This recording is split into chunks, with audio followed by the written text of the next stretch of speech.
At the beginning of the 10th century BC, the Philistine army advanced from the coastal plain and repeatedly attacked the Israelite tribes. Its soldiers conquered, plundered, and terrorized the entire region. The situation grew even worse with the death of King Saul on the battlefield.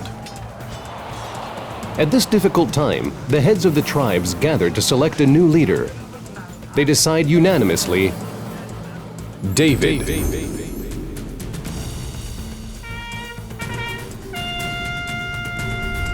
Long live King David! David quickly mobilizes his army and sets out for his first battle as the king of Israel. The destination, Jerusalem, the Jebusite city that he chose to be the capital of Israel.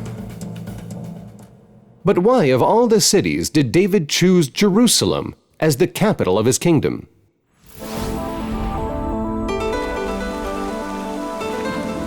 Well, water. Of course, the water.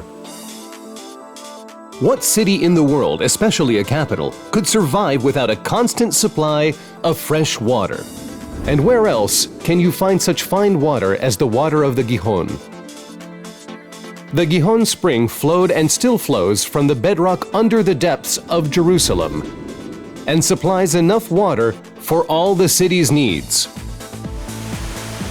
The reason that David chose Jerusalem as his capital city was water. Of course it was water. Water. Water is very important, but you really must stay alive to drink it. David needed a capital that would offer him security and protection from the Philistines, which Jerusalem provides. Its natural landscape is surrounded by deep valleys and steep slopes. So let's see. Here's the city of David, and from southeast, the deep Kidron stream flows, and on the other side, over to the west, is the Central Valley. And in the north, indeed, there's no natural protection, but what nature didn't provide, the Canaanites did by building in the north an immense fortress, the Fortress of Zion. So there's no doubt that security was the primary reason for choosing Jerusalem as the capital of his kingdom.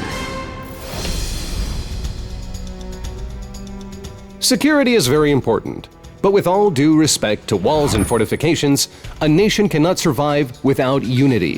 And at that time, there was no nation, only quarreling and divided tribes, and following the struggle for the monarchy between the house of Saul and the house of David, the rift between the people only deepened. David has a brilliant idea: to unite the people around one central city. This city should be neutral, not controlled by any one tribe. This perfectly describes the city of Jerusalem, and David intended to make it the capital city for everyone. David chose Jerusalem as his capital to unite the people. David was both a great statesman and a brilliant strategist, but above all, David was a man of great spirit.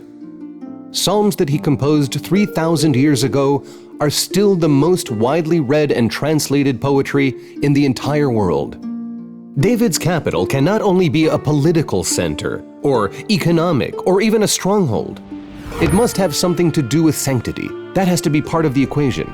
And where else do you think that this holiness can be felt other than on this very mountain?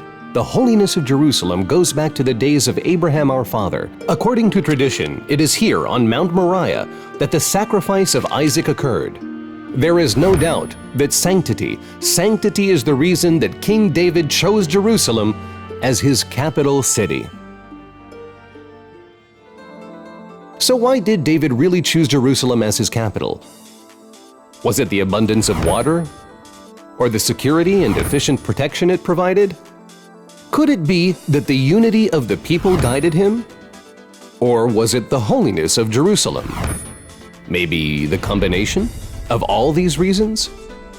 Interesting. What do you think?